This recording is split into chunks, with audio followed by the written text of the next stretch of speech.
everyone, my name is ZeBirdBrain and today we are talking about animation. Do you sometimes have a very cool rough animation and then when you play it on top of your background it's kinda hard to see what's going on? Because here it's easy. I see clearly what's going on. But then when I bring in my background, I don't see shit. So to avoid that, what we like to do in the industry is, put a colored cache behind our animation. And there's many ways to do this. So a colored cache is basically like a color shape or blob or splash that you put behind your animation. If you want, you can totally paint it frame by frame. Is that efficient? No. But some people enjoy it.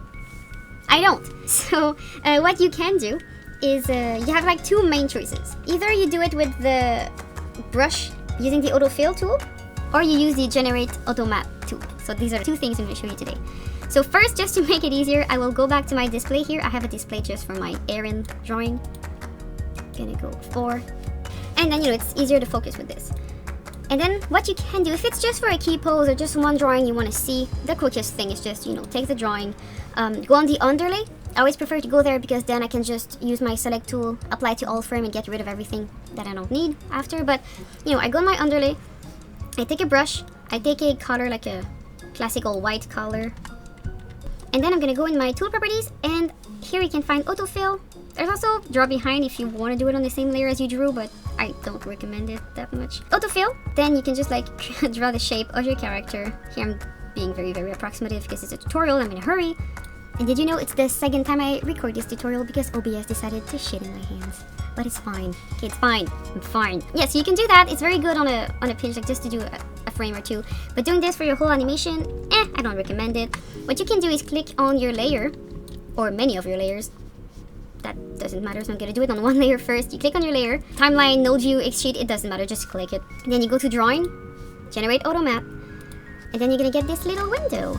And in the window, you're gonna see apply to all drawing. This is pretty self-explanatory, most of it is. The only weird thing could be the radius, what the heck is this? But if you want to know, just take your cursor, place it on top, and you're gonna have the magic box of wisdom is gonna appear and be like, this is a number of unit to consider as space as a gap. 1 inch is roughly 400 model units. So yeah, usually you play with this number to be happy and just get the radius that you want. I will be honest, I usually leave it to 200 because I cannot be bothered. So the source is what it's gonna use to calculate the mat, and the destination is where it's gonna put the mat. Pretty self-explanatory.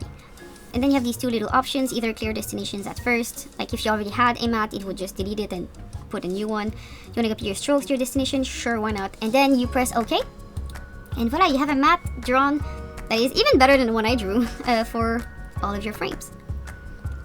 Just be careful though, if you have a scene like this one, where, I have the torso here, make sure you kind of at least close your gap a little bit, because otherwise you might have a bad time. But, it's like that all the time in any software, right? Always make sure you close most of the big gaps and you should be fine.